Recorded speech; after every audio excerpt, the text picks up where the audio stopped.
السلام علیکم ورحمۃ اللہ وبرکاتہ نحمدہ ونصلی علی رسول الکریم اما بعد فاعوذ باللہ من الشیطان الرجیم بسم اللہ الرحمن الرحیم رب اشرح لی صدری ویسر لی امری واحلل عقدۃ من لسانی یفقہوا قولی اللہم فقہنا فی الدین اللہم انا نسألک علما نافعا وعملا متقبلا ورزقا طیبا۔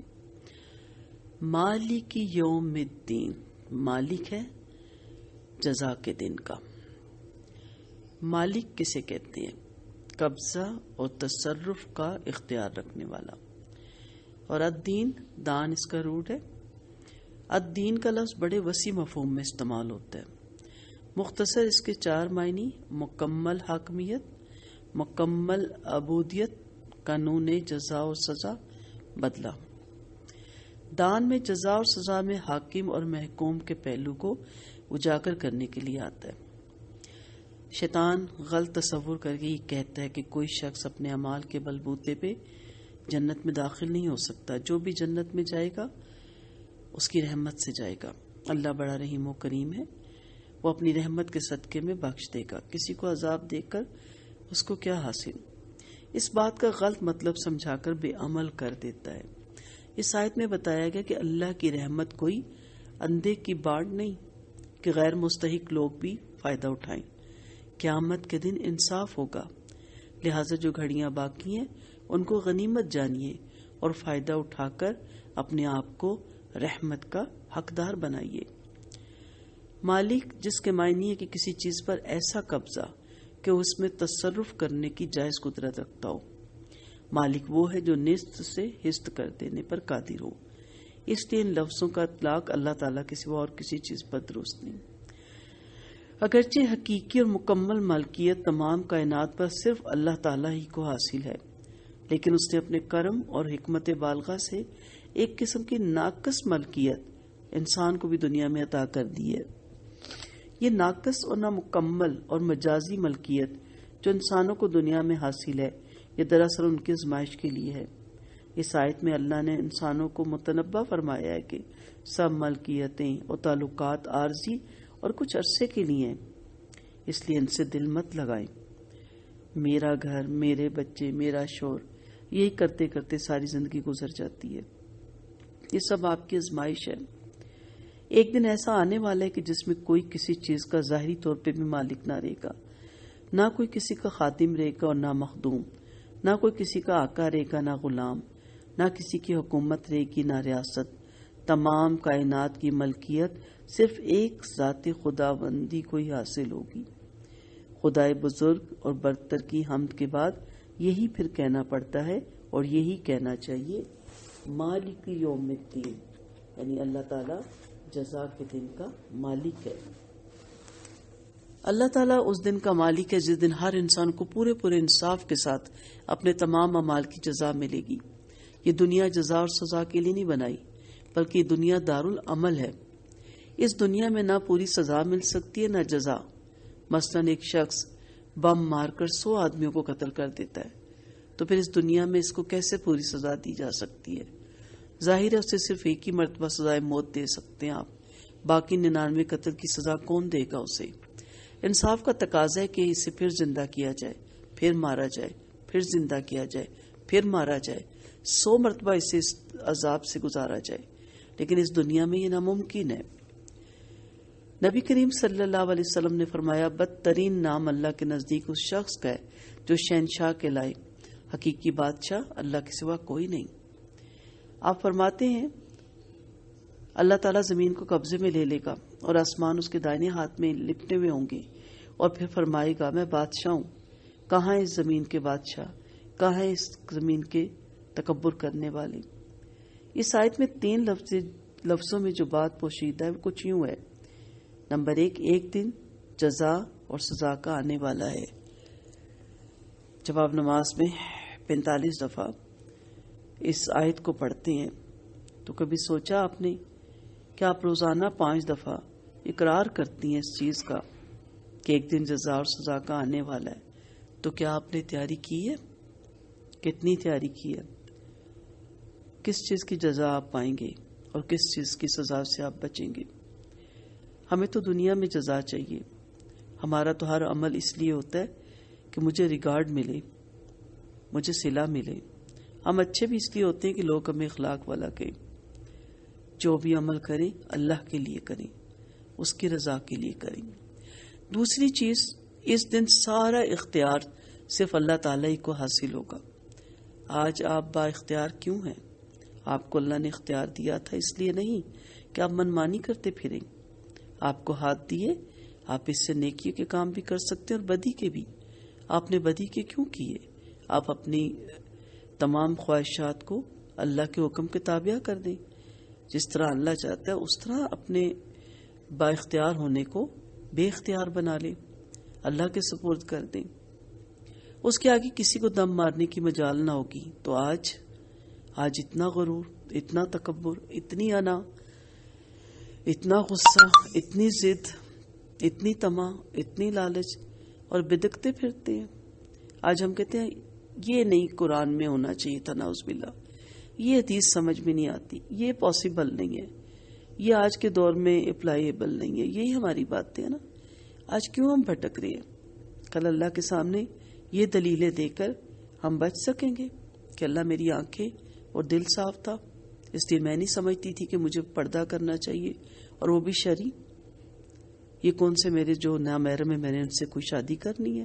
اس قسم کے سوال جواب کیے جاتے ہیں. تو دعا مانگنے والا ان تینوں باتوں کا اعتراف کرتا ہے. سو تیاری کر کے رکھیں، اپنے آپ کو بااختیار نہ سمجھے کہ ظلم کرتے پھریں اپنی جان پہ بھی اور دوسروں پہ بھی. اور مت بھٹکے، مت بتکے.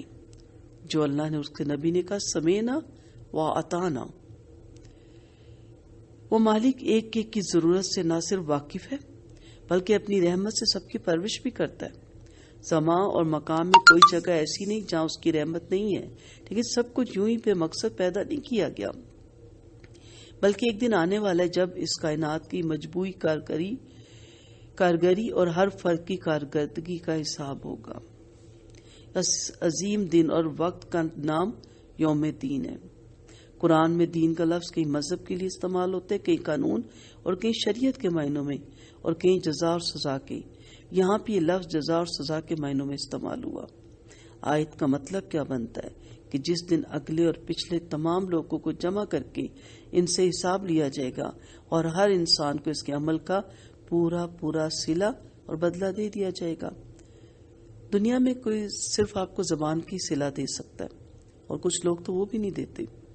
ٹھیک ہے، کہتے کیا تھا تو احسان کیا، یا صحیح نہیں کیا، یا کم کیا، یا اس کے ساتھ زیادہ کرتے ہیں اور ہمارے ساتھ کم. کچھ نہ کچھ شکوے رہتے ہیں، اور یا بھول بھی جاتا ہے انسان. اللہ نہیں بھولتا ذرہ برابر نیکی کو بھی اور ذرہ برابر بدی کو بھی. جس رب نے صلہ دینا ہے مکمل، اس کے لیے کریں اپنا ہر کام. اللہ بڑا مہربان ہی نہیں بلکہ منصف بھی ہے، ایسا با اختیار کہ نہ کوئی اس کی سزا میں دخل دے سکے نہ اس کی جزا میں مانع. لہٰذا اس کی رحمت کی بنا پر اس سے صرف محبت ہی نہ کرو بلکہ اس کے بے لاگ انصاف کی بنا پر اس سے ڈرتے بھی رہو. جب جزا اور سزا کا مالک اللہ تعالیٰ ہے تو پھر لوگوں سے صلہ کیوں؟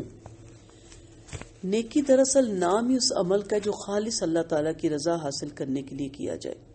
جس عمل سے خدا کے سوا کسی اور کی خوشنودی یا اپنے جیسے دوسرے انسانوں کی واہ واہ ہو، وہ دراصل نیکی نہیں ہے. اسلام نے رضائے الہی کو نیک اعمال کا مقصود قرار دے کر انسان کو انسان دوستی کے اعلیٰ ترین مقام پہ پہنچا دیا. اللہ کی رضا کو پیش نظر رکھتے ہوئے انسان اپنے بنی نوع انسان کے لیے رحمت بن جاتا ہے، کیونکہ اللہ تعالیٰ کی خوشنودی حاصل کرنے کی حرص اس بات پر اسے آمادہ کرتی رہتی ہے کہ خدائی مخلوق کی خدمت اور بھلائی کا کوئی موقع ہاتھ سے نہ جانے دے. اور پھر یہ ساری خدمت کیونکہ وہ خدا کے لیے کرتا ہے، اس لیے نہ تو وہ ان انسانوں سے جن پر اس نے احسان کیے کسی صلے کا طلبگار ہوتا ہے، اور نہ اپنے احسان جتلا کر انہیں شرمندہ اور پریشان کرتا ہے. وہ اس بات سے بہت ہی دور ہوتا ہے کہ اپنے نیک اعمال کا اشتہار دیتا پھرے. اس فانی دنیا میں رہنے والا فانی انسان اگر اپنے ہی جیسے دوسرے فانی انسانوں کی تعریف اور توصیف ہی کو مقصد قرار دے دے تو پھر اس سے زیادہ نادان کون ہوگا؟ جب ہم کوئی نیک عمل دوسروں کو دکھانے کے لیے کرتے ہیں تو سوال یہ کہ آخر کتنے لوگ اسے دیکھ سکتے ہیں؟ ان تھوڑے لوگوں کی واہ واہ کرنے والوں اور ان کے علاوہ بے شمار دوسرے لوگوں کے سامنے جو رسوائی ہوگی اس کا کبھی دھیان دیا؟ کسی کا قول ہے میرا کام میرے لیے عبادت ہے اور عبادت کا صلہ مانگنے سے عبادت کھوٹی ہو جاتی ہے۔ ابو اعلیٰ جرمانی رحمۃ اللہ علیہ فرماتے ہیں اے شخص اپنا دل اپنے خالق کو دے دے اور اپنا جسم مخلوق کی خدمت کے لیے وقف کر دے۔ نبی کریم صلی اللہ علیہ وسلم کا فرمان ہے دانا وہ ہے جو اپنے نفس سے خود حساب لے اور موت کے بعد آنے والے اعمال کرے۔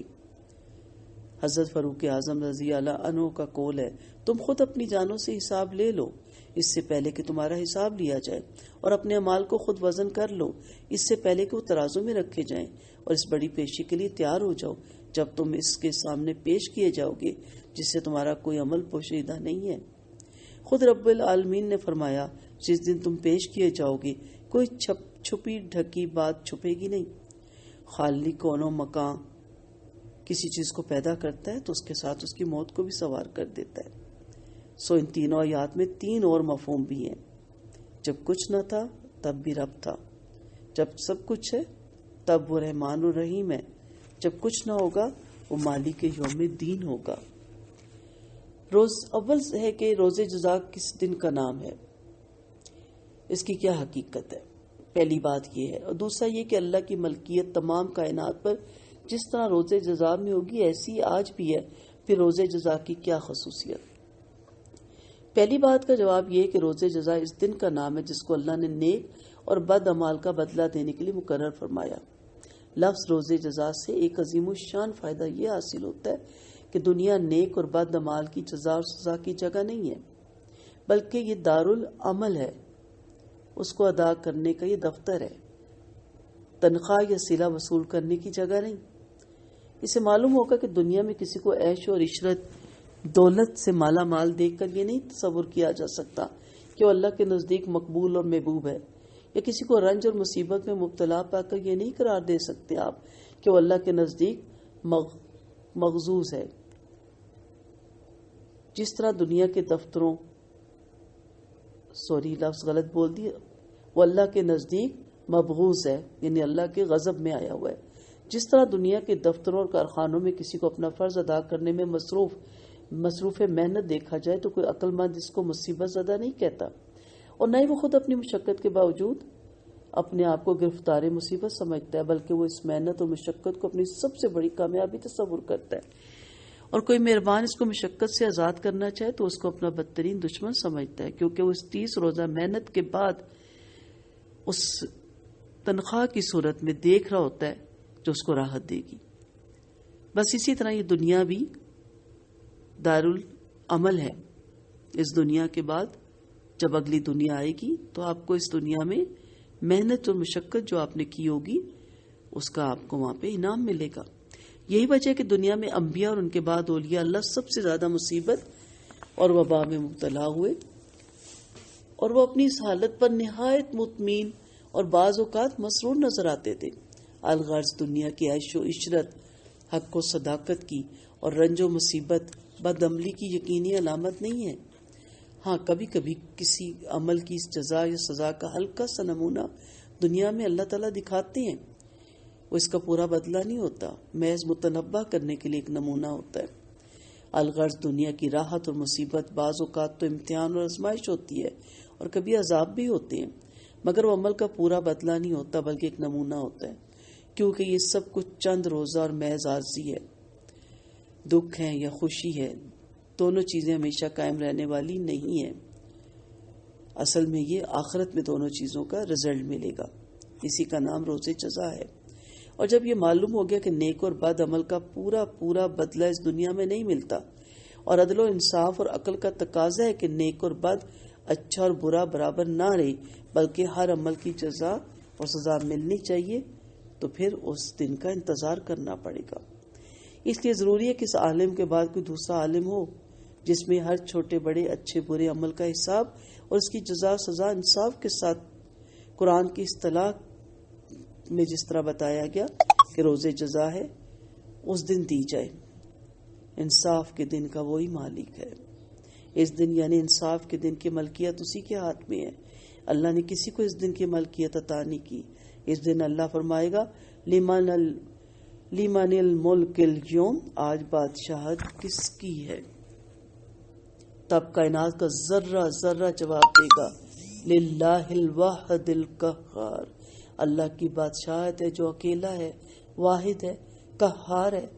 اس وقت سب کے ہوش اڑ جائیں گے.